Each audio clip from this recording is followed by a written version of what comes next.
This morning, a growing number of Republicans are joining Democrats, calling for a full investigation into the killing of Alex Pretti by Border Patrol agents in Minneapolis. What we're seeing on TV, it's causing deep concerns over federal tactics and accountability. Senator Bill Cassidy calling the situation disturbing, writing the credibility of ICE and DHS are at stake. Senator Lisa Murkowski adding ICE agents do not have carte blanche in carrying out their duties. Others taking issue with how quickly the Trump administration made an assessment, labeling Pretti a domestic terrorist without providing any evidence.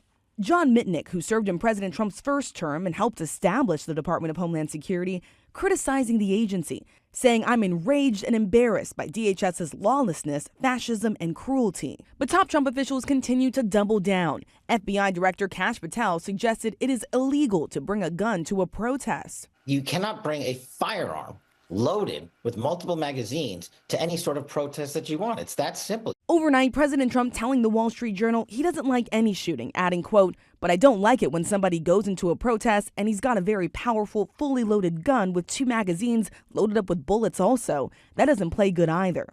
It's a stark contrast to what many Republicans, including the president, had to say about Kyle Rittenhouse, seen here carrying an assault-style rifle through Kenosha, Wisconsin in 2020, before opening fire, killing 2 men.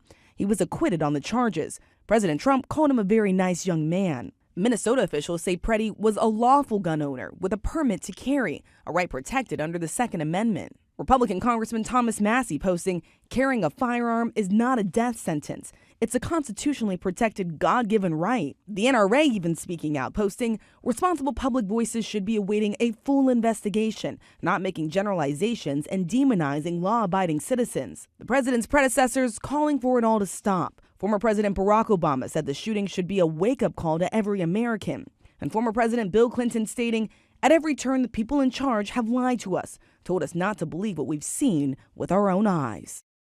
And over on Capitol Hill, Senate Democrats are now trying to take a stand, saying they will oppose a Department of Homeland Security funding bill that could lead to a partial government shutdown by the end of the week, which means TSA agents and FEMA response would be impacted.